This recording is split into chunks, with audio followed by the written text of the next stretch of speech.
Saludos. Hoy vamos a tratar un tema que toca de cerca a muchísimas familias. ¿Qué hacer cuando un ser querido sufre un ictus y de repente pues hay que tomar una decisión monumental sobre su cuidado? Los documentos que hemos analizado nos presentan las dos grandes vías, el cuidado en casa o el traslado a un centro especializado. Pero nuestro objetivo hoy es ir un poco más allá. Queremos explorar una pregunta que subyace en todo esto, una pregunta que es a la vez práctica y profundamente emocional. ¿En qué punto el acto de cuidar en casa, que nace del amor, del instinto, puede dejar de ser la mejor opción, tanto para la persona cuidada como para quien cuida? Es la pregunta clave, sin duda, porque esto no es una ecuación matemática. Las fuentes que manejamos no ofrecen una respuesta única, sino más bien un mapa para navegar por este territorio tan complejo. El principio rector que se repite constantemente es que el objetivo final es garantizar un entorno seguro, estructurado y saludable, que promueva la mejor calidad de vida posible. A veces ese entorno es el hogar, y otras veces deja de serlo. Entender cuándo y por qué ocurre ese cambio es fundamental. De acuerdo, pues vamos a explorar ese mapa. Para empezar, creo que es vital entender bien a qué se enfrenta una familia. Cuando pensamos en un ictus, quizá nos viene a la mente la imagen de, no sé, una parálisis en un lado del cuerpo.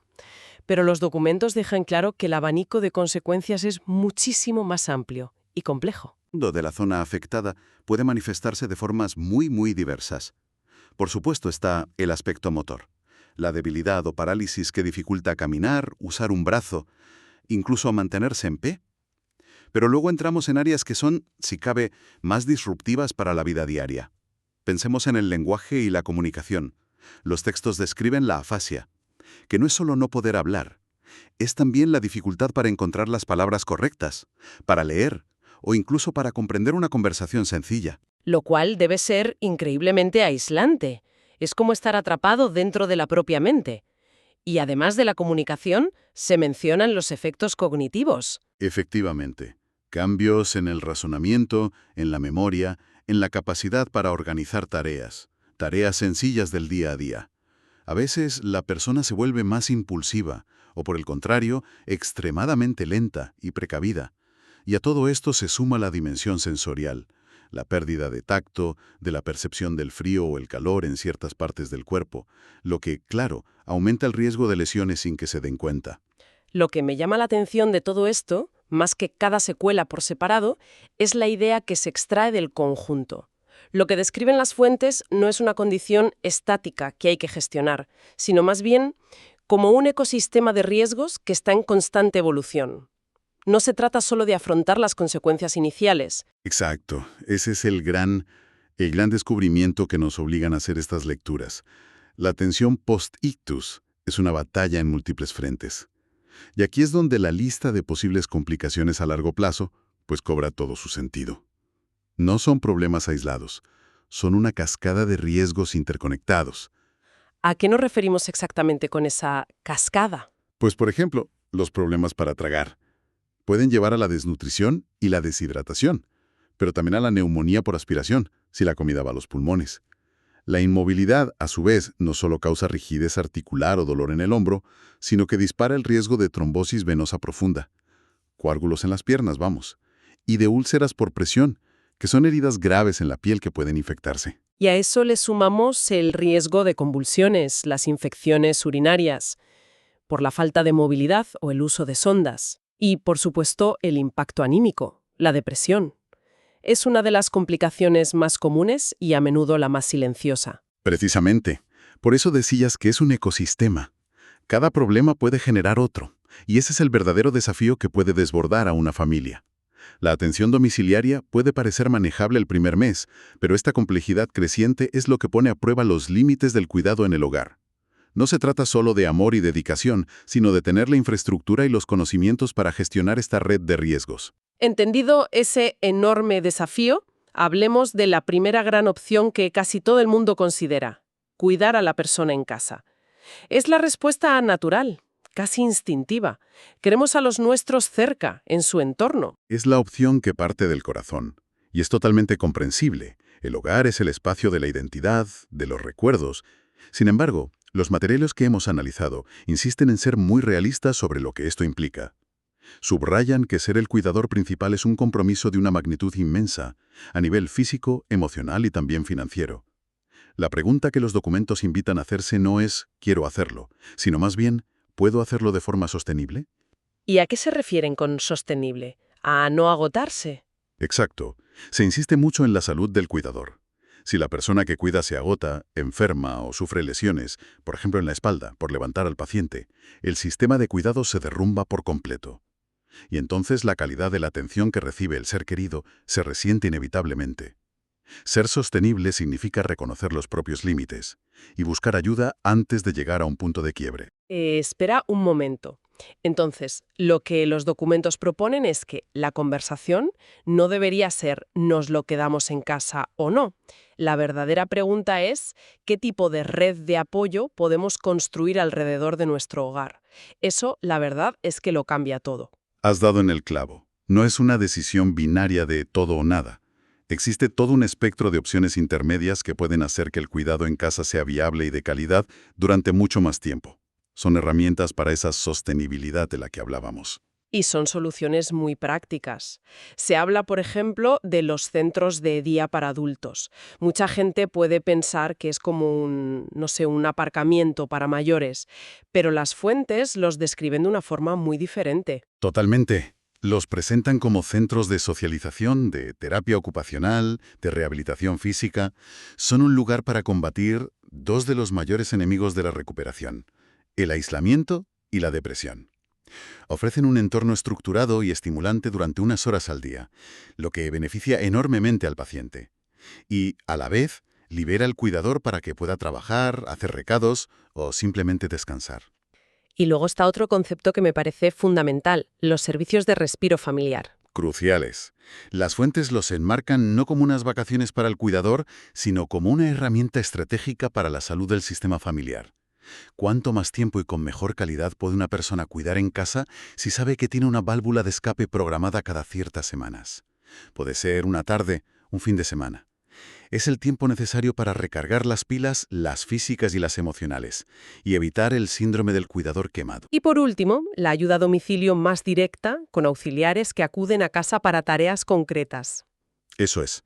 Desde el aseo personal, que puede ser una tarea físicamente muy exigente y delicada, hasta la preparación de comidas o la supervisión de la medicación.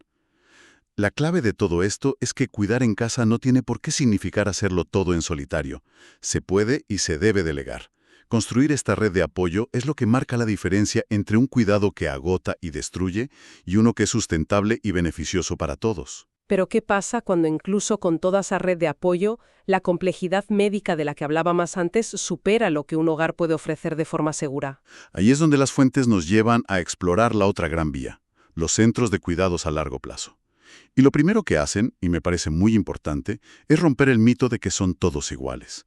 La expresión residencia de ancianos, la verdad es que se queda muy corta. Sí, la mayoría de la gente cuando oye centro de cuidados piensa automáticamente en una habitación de hospital, en un entorno muy clínico y frío.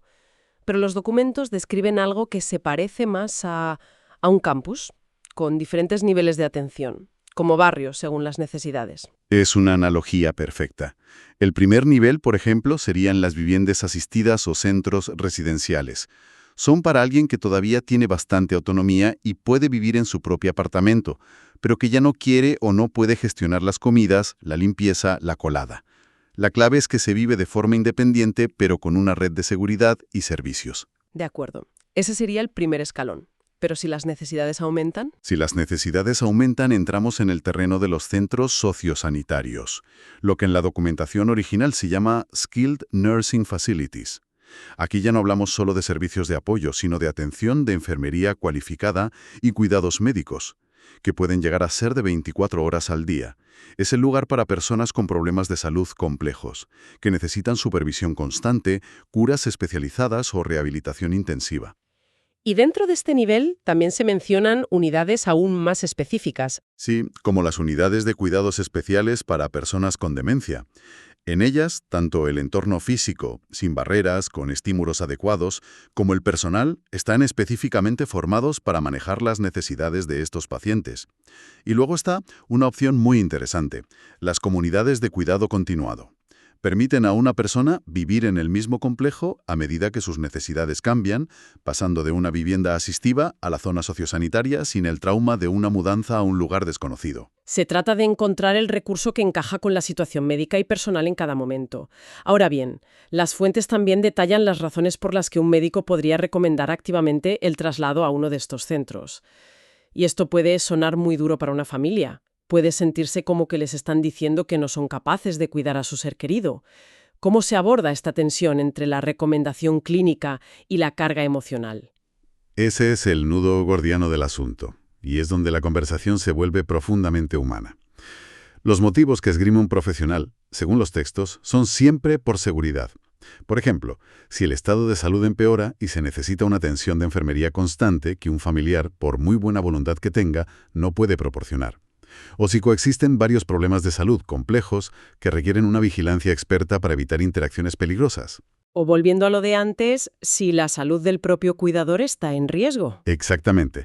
Si el esfuerzo físico de movilizar al paciente es tan grande que hay un riesgo real de lesión grave para el cuidador, la situación en casa deja de ser segura para ambos. La recomendación médica no es un juicio de valor sobre el amor o la dedicación de la familia, es una evaluación de riesgos. El objetivo es encontrar el entorno donde esos riesgos estén mejor controlados y donde la persona pueda recibir el nivel de atención que su condición exige. Lo que nos lleva directamente al corazón del problema, la dimensión emocional. Hay una frase en los materiales que me parece que resume todo este dilema. Dice textualmente: decidir trasladar a un ser querido a un centro de cuidados a largo plazo no significa que se haya fracasado como cuidador. Creo que es vital detenernos aquí, porque ese sentimiento de fracaso o de culpa debe de ser un peso inmenso. Es un mensaje absolutamente fundamental, porque la culpa es una emoción casi universal en estas situaciones. Las familias a menudo sienten que están abandonando a su ser querido, o que no se han esforzado lo suficiente. Pero los documentos nos invitan a cambiar la perspectiva. Radicalmente. La decisión en la mayoría de los casos no viene motivada por una falta de amor, sino precisamente por lo contrario, por un amor tan grande que te obliga a reconocer que ya no puedes garantizar la seguridad y el bienestar de esa persona en casa.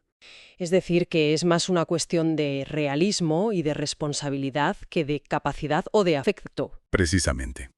A veces la forma más valiente y responsable de cuidar es asegurarse de que la persona recibe la atención profesional y especializada que necesita, disponible a todas horas. Algo que un familiar, por mucho que quiera, no puede garantizar sin ayuda. Se trata de reconocer los límites no como un fracaso personal, sino como una realidad objetiva, y actuar siempre buscando el mayor bien para la persona enferma. Por tanto, la idea sería reformularlo. No se trata de renunciar a cuidar, sino de transformar el modo en que se cuida. El cuidado no desaparece. El familiar sigue siendo una pieza central, visitando, acompañando en las comidas, participando en las decisiones, siendo el anclaje emocional de su ser querido. Pero la carga de la atención médica y física directa recae en un equipo de profesionales preparados para ello. Has dado en la clave. El amor y el cuidado se manifiestan de muchas maneras. Y una de las más profundas es tomando decisiones difíciles, pero necesarias, para garantizar la seguridad y la dignidad de la persona que quieres. Se pasa de ser el cuidador que hace todo a ser el gestor del cuidado y principal soporte afectivo, que es un rol igualmente vital, si no más. Bien, pues hemos recorrido un camino largo. Hemos analizado las complejas secuelas de un ictus. Hemos visto que el cuidado en el hogar no tiene por qué ser una tarea solitaria gracias a las redes de apoyo. Y hemos desglosado los distintos tipos de centros especializados. La idea principal que extraigo de todo este material es que no hay una respuesta correcta universal. Es una decisión profundamente personal que depende de la evolución médica del paciente, de la capacidad y los recursos de la familia y de las opciones disponibles en la comunidad. Exactamente. Las fuentes no nos dan una solución, nos dan un marco para la reflexión. Ofrecen la información necesaria para que cada familia pueda tener una conversación honesta, informada y, sobre todo, compasiva consigo misma. Y esto nos lleva a un último pensamiento, una reflexión final que se deriva de todo lo que hemos hablado. ¡Adelante! Hemos hablado del qué, es decir, qué tipo de cuidados se necesitan, y del dónde, si en casa o en un centro. Pero una vez que se toma una dirección, el siguiente paso, que es igual de crucial, es investigar el quién. Independientemente del camino que se elija, ya sea contratar a un auxiliar a domicilio o seleccionar un centro, la pregunta fundamental es ¿cómo podemos asegurarnos de la calidad, la profesionalidad y sobre todo la compasión y la fiabilidad de las personas o de la institución que va a cuidar de nuestro ser querido? Esa es la siguiente gran tarea, una investigación práctica que se construya directamente sobre la base de todo lo que hemos explorado hoy.